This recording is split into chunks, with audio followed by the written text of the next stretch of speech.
অতিবৃষ্টির আগে মাইথন পঞ্চায়েত থেকে জল ছাড়ল ডিভিসি।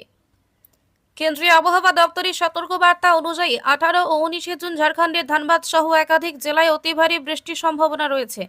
এই সতর্কতার ভিত্তিতে সেন্ট্রাল ওয়াটার কমিশনের নির্দেশে ডিভিসি মাইথন ও পঞ্চায়েত জলাধার থেকে জল ছাড়ার সিদ্ধান্ত নিয়েছে। ডিভিসি সূত্রে জানা গেছে, মাইথন জলাধার থেকে 15,000 কিউসেক জল ছাড়া হয়েছে। পঞ্চায়েত জলাধার থেকে ছাড়া হয়েছে 34,000 কিউসেক জল।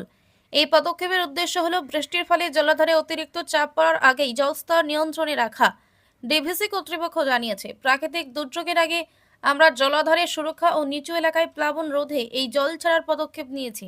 যে কোনো বিপর্যয় মোকাবেলায় আমাদের দল প্রস্তুত আছে। কোনো বিপদ কি আসতে পারে?